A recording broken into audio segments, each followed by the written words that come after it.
জাতীয় ঈদগাহের সামনের সড়ক থেকে খণ্ডিত মরদেহ উদ্ধার করেছে পুলিশ। নিহতের পরিচয় এখনো শনাক্ত হয়নি, তবে তা একজন পুরুষের দেহাবশেষ বলে জানিয়েছে পুলিশ। প্রত্যক্ষদর্শীরা জানায় দুপুরে সড়কের পাশে দুটি ড্রামে মরদেহ ফেলে রেখে যায় অজ্ঞাত কেউ।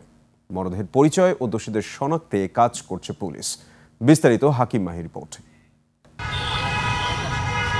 সচিবালয়, ঢাকা বিশ্ববিদ্যালয় ও হাইকোর্ট প্রাঙ্গণের পাশে জাতীয় ঈদগাহ, এর পাশে রাজধানীর গুরুত্বপূর্ণ সড়ক, যেখান থেকে বৃহস্পতিবার সন্ধ্যায় মিলছে খণ্ডিত মরদেহ। দুইটি নীল ড্রামের মধ্য থেকে দেহের বিভিন্ন টুকরো অংশ বের করে পুলিশ।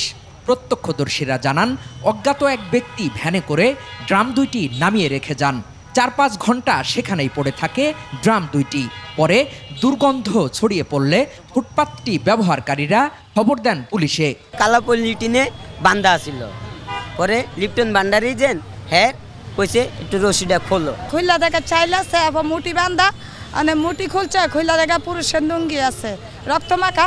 তারপরে পুলিশে ফোন দেওয়া হয়েছে। ঘটনাস্থলে এসে ড্রাম দুইটি উদ্ধার করে শাহবাগ থানা পুলিশ।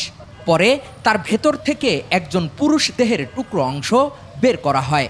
আমরা একটা অজ্ঞাত ব্যক্তির লাশ মনে করতেছি, যে অজ্ঞাত ব্যক্তিকে মেরে তার লাশটা টুকরো টুকরো করে ড্রামের ভিতরে করে এইখানে হয়তোবা গুম করার জন্য বা এটা আলামতগুলো ছাপানোর জন্য এখানে হয়তোবা রেখে গেছে। মরদেহের টুকরোগুলো ফরেনসিক তদন্তের জন্য ঢাকা মেডিকেল কলেজ হাসপাতালের মর্গে পাঠানো হয়েছে। হাকিম মাহি, ২১ টেলিভিশন, ঢাকা।